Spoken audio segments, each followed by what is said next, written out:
Gordon Simpson, welcome to the Human Capital Innovations Podcast. Thank you, Jonathan. It's great to have you. I'm excited to have this conversation and really dig into the example and kind of the live case study of what DHL has been doing over this past year to retain talent in the logistics industry amidst this pandemic. It's, as COVID-19 continues to change and shape industries globally, HR teams have had to adapt and create strategies to retain and stimulate employees who are now working from home. And obviously this shift has particularly affected your sector, the logistics sector, which prior to the pandemic relied on in-person operations to carry out, everything that they do day to day. And so this will be the topic of conversation for today. I really look forward to hearing more about what DHL has been up to and what you've been doing in this HR space. Before we launch into the dialogue, I wanted to share Gordon's bio with everybody. Gordon Simpson is the Senior Vice President and Head of Human Resources for the DHL Global Forwarding's Americas region based out of Miami, Florida. He is also the Global Employee Relations Lead for DGF. In 2006, Gordon began working at DHL as Senior Vice President of HR for the Asia Pacific region. He led the integration of 21 Asian Pacific countries following the Deutsche Post acquisition of Excel, as well as number of subsequent reorganization efforts. He was instrumental in developing and implementing a regional HR strategy to align with division and global strategies. He relocated to the US to assume his current role at the start of 2012. Prior to joining DHL, he worked in HR for various companies around the world in oil, chemical, and shipping industries, and has lived in South Africa, Thailand, Singapore, and the US. A man after my own heart, international man of mystery, and I love all of the global experience and travel that you've been engaged with and what you continue to do globally, on a global scale in the HR space. Thank you for joining me and welcome to the podcast. Anything else you would like to share by way of background or personal context with us before we launch into the conversation? No, I thank you for that glowing introduction, and more than happy to just kick off and get straight into it. Excellent. Well, let's start with a little bit of the context at DHL. I suspect people listening probably understand what the company is and what you do, but maybe just a really quick crash course into DHL, what you do, the logistics side of things, and then we can start to get into more of the HR elements, particularly during the pandemic and moving to more virtual work. Okay. So DHL is part of the Deutsche Post DHL group. There are a number of operating divisions, Post and Parcel, which is essentially the German postal service. We have the Express division, which is really the primary competitor of the likes of FedEx and UPS. We have our supply chain division, which is largely domestic warehousing and transportation. We have the global forwarding business, which is the part of the business that I'm involved in. That's the freight business. It involves movement of product by road, rail, sea, or air. And then we have our e-commerce division, which under the pandemic circumstances has certainly come to the fore with what has been happening over the past year. So that, in a nutshell, is DHL. It's a massive organization. We are the most international company in the world, seemingly. We operate in over 220 countries. We have over 570,000 employees. Here in the Americas region, in aggregate, we're probably over 120,000 people. Our division is by far the smallest. We have about 8,000 people across this region. And operate in most of the countries across this particular region. Now, when the pandemic started, we were in the very fortunate position in transportation and logistics that we were deemed an essential service, and as a consequence of that, we continued to operate, over this past year. Clearly, people that worked in those customer-facing roles, whether those were couriers in our Express division, or people working in our warehouses where we were needing to move freight and so on, those people continued in those roles from the get-go. What we did though was that when the pandemic really hit here in the US, what we started to do was get people to work from home, and the vast majority of the people that could work from home started doing that very soon after the middle of March. And what really amazed me was that from a technology point of view and from just the ability of the company and the organization to continue to run the business effectively, it was quite remarkable how smooth that transition was with hindsight. Now, that's not denying that there were a number of issues that we had to address. Obviously, we needed to get protocols put in place very, very quickly. Now that a year has passed, it's hard to believe that that was the case, but you know, paramount for us was the health and safety of our employees. So all of those conditions regarding, you know, keeping people safe at work were really tackled head on right from the get-go. And I think, you know, that was evidenced when we look at the overall number of people that were infected and subsequently recovered. But I think from an HR point of view, more critical than that was that, you know, working from home and managing people in a virtual environment was something pretty new to many, many people. And obviously, one of the key things there was, you know, understanding the implications of that. So if you think about, you know, what happened to people that had school-going children, where they were suddenly being required to educate their children on a virtual basis, or you had people that had, you know, maybe were single parents and had, you know, the issues of taking care of their kids at home and trying to manage their job and their life. It was extremely difficult. And, you know, one of the things that we wanted to be sure that we were doing was staying connected with people on a regular basis, so that the things that we would normally do, you know, in a work environment where people were actually coming into the office, we continued to do many of those things, but we did them in a virtual way. And I think that helped enormously, just keeping people connected to the organization, reinforcing the notion that, you know, what they were doing was critically important, certainly in terms of, you know, keeping the world moving.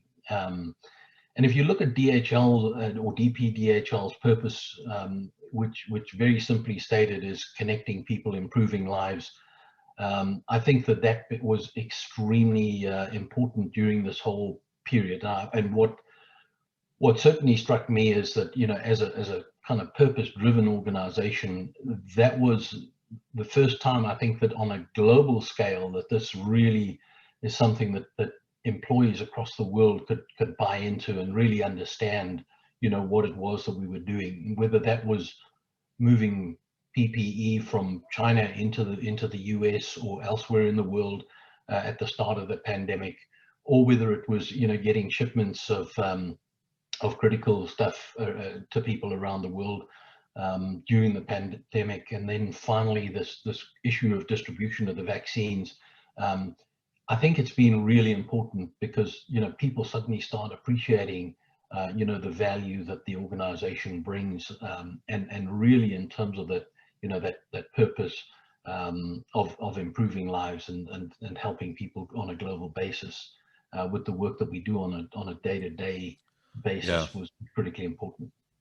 Yeah, well, thank you for that background and kind of the crash course introduction to the DHL logistics environment as you move into a virtual world during the pandemic. And one of the things you said there towards the end, the purpose-driven component to the organization, I think is very powerful. You also mentioned earlier on about the priority that DHL leadership put on the health and safety of their people. Now, maybe everyone listening, you know, is thinking, well, duh, of course, you know, you need to look out for the health and safety of your people. But that's easier said than done. And there are so many challenges around doing that, not just the physical health, but the mental health and the stress and anxiety issues, everything surrounding this moment. And to your point of, you know, parents working from home, I have 6 children working from home, my wife working from home, trying to school my 6 children from home. Man, that's hard work. And so this environment that we all found ourselves in was new. Nobody expected it. Yet I applaud you and your team and everyone at DHL for you know, for this to be able to be such a smooth transition. I think everyone was forced into this, right? You had to flip the switch and kind of move virtual almost overnight. And there's so many growing pains around that. But some organizations did it much better than others. And it sounds like the purpose-driven nature of your organization and the employee-centric values of your organization helped you perhaps to manage, the shift and the change a little bit better than some organizations who really struggled with it. And I'm also struck by the essential worker element that you were discussing and the role of companies like yours in the distribution of the PPE and the vaccine and such. I think those sorts of elements aren't a minor thing in the minds of the line employees who show up, put their health at risk. They know the importance of what they're doing and how it's going to make a difference. And whether we're talking about DHL employees or we're talking about any other organization, anyone listening to this podcast today, your own organization, you need to be thinking about how do you connect your people to that grander purpose, that sense of meaning and purpose that will help them weather these types of challenges and stressful and anxiety-ridden times.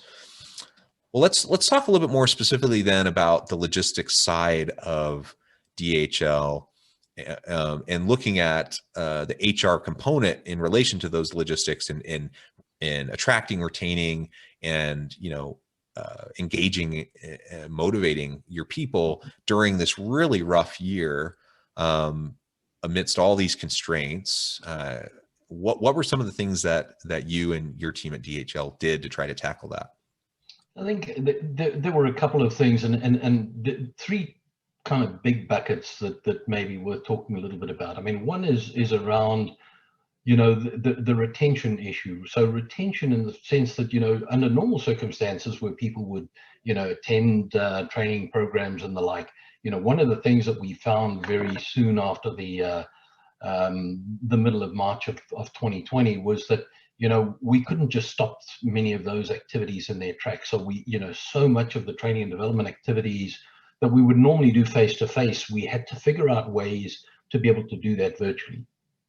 At that stage, I can still recall, I had some misgivings about that initially, and those fears were certainly allayed very quickly when we started doing it. And some of the programs that I participated in, I realized that that transition from face-to-face to virtual learning was a lot easier than I'd anticipated. And if it's done in a way where you're not sitting on the phone for 8 hours, you can break it down into more bite-sized chunks. It made a huge difference, and I think that transition for me was quite significant, right? And I was really impressed with the way we were able to do that almost seamlessly. So that was the one area. The other one, and something that obviously I think was probably centered in the US, but obviously a global phenomenon. We talk about trying to create an inclusive workforce, and as you know, with the Black Lives Matter movement and everything that went on around diversity, equity, and inclusion last year was a real wake-up call. And oftentimes, in situations where you're able to sit down and have face-to-face discussions with people on some of those kind of topics, it tends to be a lot easier. So we had those issues to deal with. I think we dealt with it extremely well from the point of view of being able to get those topics on the agenda and really drive some of the discussion around, particularly the diversity and inclusion thing. And we do have a lot of specific KPIs that we measure, particularly in terms of whether it's race or gender or ability or disability. Many of those topics that we talk about on a regular basis to ensure that we're staying connected. The other one is around maintaining and engaging people, and our Express division, for example, is in Great Place to Work is ranked number 2 globally. That varies from place to place around the world, but likewise in our organization where we are part of the top employer organization, we have that top employer status across our region and in most of the countries that we operate in. So, we've put a lot of time and effort into maintaining those actions and activities that we would normally do if people were going into the office on a regular basis. So we've been able to maintain all of that, just doing it in a virtual way and being sensitive to the fact that, we do have to manage slightly differently. When it comes to that engagement piece, our philosophically as an organization, we really take the view that, engaged employees result in engaged customers and obviously, drive the bottom line. So when you think about, connecting the dots for people in our business where we've, for the past probably 10, 12 years been talking about the three bottom lines that we have about being an employer of choice, an investment of choice, and a provider of choice. We've been able to translate that pretty well during this pandemic period, and I think it's for us, it certainly worked particularly well. One of the big topics that is starting to emerge, I think, as part of this, is around sustainability. And when you look at the three key pillars of, the environment, the social, and the governance parts of that, I think it's become even more prevalent, over the past year while we've been in this kind of lockdown mode. So that is going to be a key area going forward, and I think it's going to help us enormously in being able to connect the dots even further. And when I think about it, when we first put the protocols in place back in March last year, the notion that, by June, everybody would be back in the office. Well, we're now in March 2021, and we certainly, have had to change that thinking on many occasions. But the reality is that for us, it's worked pretty well. Yeah, well, that's great. I appreciate you outlining those three broad areas. And you're right, this has gone on longer than I think most people had thought, or certainly had hoped. And it was pretty stark this past week when we hit the 1 year mark of all of the World Health Organization announcement of the pandemic and the lockdowns and everything around that. And it's a little bit surreal to look back on this past year and to think about, what has happened. And you mentioned also the Black Lives Matter. We have the political unrest, around in an election year in the U.S. and the aftermath. There were just so many things that made it a really, really tough year. And so I applaud your efforts towards diversity, equity, and inclusion. I applaud your efforts towards employee engagement and really focusing on the mental and physical health of your people. I think that's really important. It's a good lesson for everyone listening. What can we do? Of course, the bottom line issues are important, but it's not just profit, as you mentioned. There are other elements that are key, and if we start to forget those other elements, and particularly how they relate to our people, then we're going to erode at the trust within our organization. We're going to erode, the capital that we've built up with our people to be able to accomplish really great things, and ultimately the sustainability of the organization is going to suffer. And I think that's happened with a lot of organizations. Admittedly, put in a really tough situation that no one was really ready for. But some organizations just simply weren't up to the challenge of dealing, with the complexities of that moment. And because of it, they lost some really good people, or perhaps have even had to close their doors. So these are the ongoing challenges that we face, as the pandemic continues. And now, everyone's saying hopefully by June of 2021, we'll be out of the woods and things will get back to normal a little bit more. I guess we'll just have to wait and see. But certainly we've learned a lot of lessons, I think, this past year. If you had to Oh, go ahead. Go ahead. I think you're absolutely right. I was just going to say, and while all of this was going on, there were certain countries that, had natural disasters to cope with, right? And you might remember that in Honduras, they were hit with 2 hurricanes within 2 weeks. We had a number of employees who we had to move from their homes to higher areas and so on. And I can still, recall, being sure that the employees were safe in a very different set of circumstances. They were dealing with COVID and social distancing and what have you, and suddenly this befell them. But the response from the organization was quite unbelievable. We, for example, in the US, at many of our locations, we said to people, if you have clothing or foodstuffs or whatever that you could potentially contribute, that we could move to our colleagues in Honduras, that would be tremendously appreciated. We were staggered with the kind of response that took place.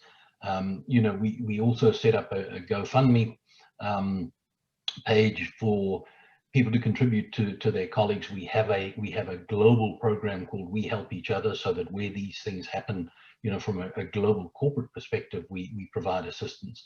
So it was just incredible to see the response of the organization to some of those things, even under the very difficult circumstances that people were already finding themselves in. And that to me was tremendous. And I think you used a word earlier, trust. And that trust thing is there's a high level of reciprocity on that, whether it's with your employees or whether it's with your customers or anybody else, where you do what you say you're going to do. It's critically important, and I think we've had many opportunities as an organization to reinforce that over the past year. Yeah. Well, that's wonderful. With all the positive things that have happened amidst the challenges and the hardships, what are maybe 1 or 2 things that were really difficult that that you hadn't anticipated, that you feel like ultimately perhaps you were able to come out better on the other side, but were really challenges in dealing with this virtual environment while trying to carry out something as physical and tangible as logistics? Yeah, if I think about it, I think the challenges, obviously from a business point of view, there were a number of challenges because, immediately following the implementation, and you think about what happened, for example, to air travel. Now, thinking that for every aircraft that flies with people, above the wing and the belly of that aircraft is probably freight that is moving as well. And so the impact of that and the closure of many plants and stuff that occurred across the globe meant that our volumes were severely impacted. But there were places, for example, with our chartering business, where people had to move stuff around the world, under conditions that were very tough at the start of the pandemic. So there were responses that we had to look for solutions, and we were able to find them. But it is going to take some time, I think, for the world to recover. Certainly, when you look at some of the capacity constraints that we were dealing with as a logistics company, were very tough, right? But we were able to find ways to overcome that, and I think we did really well with that. I suppose one of the really positive things for us is that we didn't need, to a very, very large extent, to lay people off because of of a complete decline in business or a reduction in business. There were occasions when some people had to be furloughed and so on, but it was not for extended periods, and I think we were able to get through that pretty well. But certainly in terms of challenges, I think one of the biggest things for me was keeping people's spirits up, and when you think about the social aspects, where people for months on end had very little face-to-face contact with people, that was really difficult to deal with. And I think what we started was bi-weekly calls that we were having, not only at a departmental level and so on, but also, in our regional headquarters, for example, where 95% plus of the people were working from home. How do you keep people informed? How do you keep them engaged? How do you keep them connected, and so on? And it was amazing to me. I mean, I was enormously surprised and very pleased to see that the vast majority of people called into those Skype calls that we would arrange and actively participate. So it worked pretty well. But other challenges, I think, in the earlier days when we were first doing the implementation and dealing with the anxiety of people that were being required to come to the office, things like what happens if the person who's sitting 6 feet away from me has COVID? What do I do and how do I deal with that? I think the key there was to get on top of those things very quickly, to be sure that everybody was complying with the protocols that we'd established. And I think it worked pretty well. So overall, when I look back, and it's oftentimes much easier with hindsight to say, oh, it wasn't that bad. But there certainly were times when, I think we were somewhat challenged in terms of, what are we going to do now? But we were always able to come up with the solutions to that, which was great. Yeah, well, that's wonderful. Gordon, it has been a real pleasure talking with you and learning a little bit more about DHL and your approach, how you've responded to this pandemic moment to focus on the needs of your people and still allow for the organization to really find success amidst the challenging circumstances. And to your point earlier, really, it's with the people that we were able to do that. Without focusing on our people, ultimately, we're not going to be able to provide the products and services that are of value to the community and to our customers, and we're not going to have good customer interactions. And so the bottom line is, we can't shortcut and shortchange our people during difficult times. And sometimes that's what organizations do when they're trying to tighten the belt and trying to deal with cut budget, to tight, difficult budget situations. But the long-term implications of shortcutting your people, I think, is something that should really give us pause. And it's been a real pleasure to hear about everything that DHL has done to try to tackle that. Before we close today, I did want to give you a chance to share with listeners how they can get connected with you, find out more about what you're up to, and then just give us the last word on the topic for today. Great. So my email address is gordon.simpson@dhl.com. And I think as far as last words are concerned, we're certainly hoping that, in the coming months, as more and more people around the globe get vaccinated, that we will get to a situation where people are going back to the office. I don't believe that we'll ever get back to where we were. I think there are a number of key things that we've learned over this time frame. And I think that many of those learnings we will be able to carry on into the future, right? So things like, travel, things like, the need for everybody to be working in the office. Some of those things I think have changed fundamentally, and I doubt we'll ever see the kind of world of work that we saw pre-COVID. So looking forward to the challenges that lie ahead, but I think that in the coming months we certainly will see a bit of relaxing of the limitations and some of the regulations that exist, and get back to a sense of normalcy where we can continue to benefit organizationally and individually. So really appreciate the time, and thank you so much indeed, Jonathan, for the opportunity, and take care, stay safe, and we'll talk again. Yeah, thank you so much, Gordon. It has been a real pleasure. I encourage listeners to reach out, get connected. And as always, I hope everyone can stay healthy and safe, that you can find meaning and purpose at work each and every day. And I hope you all have a great week.